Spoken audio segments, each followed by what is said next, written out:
Hello guys, mayroon tayong gagawin natin ngayon guys. Gagawa tayo ngayon ng Danish croissant. Mayroon akong ano dito guys. Mayroon akong dough dito na croissant base siya. So, ang gagawin natin ngayon is croissant Danish. So, hindi natin lagyan ng magandang dekorasyon guys kasi nga 4 reals lang sa bintahan dito, isang piraso. So, simple lang na Danish croissant Danish. Simple lang gagawin natin ngayon. Okay, so ngayon i-shatter muna natin to.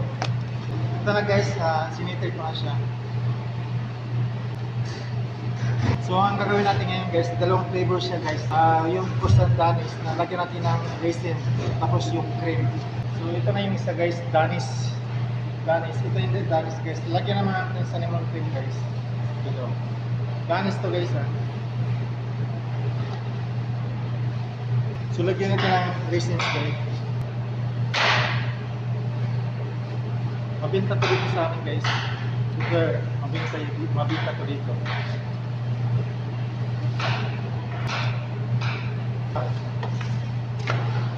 Roll natin siya guys. Roll natin siya.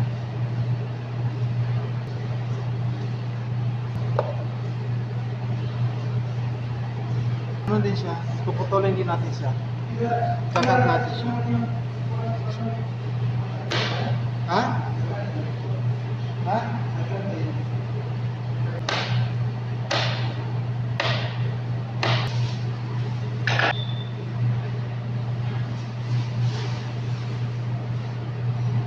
Pwede nyo to siya gayahin guys.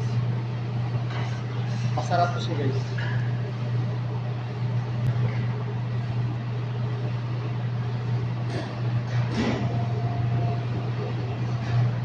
Tapos lagyan natin ng ano guys, lagyan natin ng ganito sa taas. Yung pula lang ba? Yan, ganyan lang siya.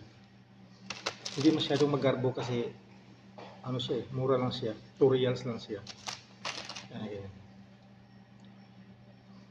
Ano to siya guys ha? Danish to siya.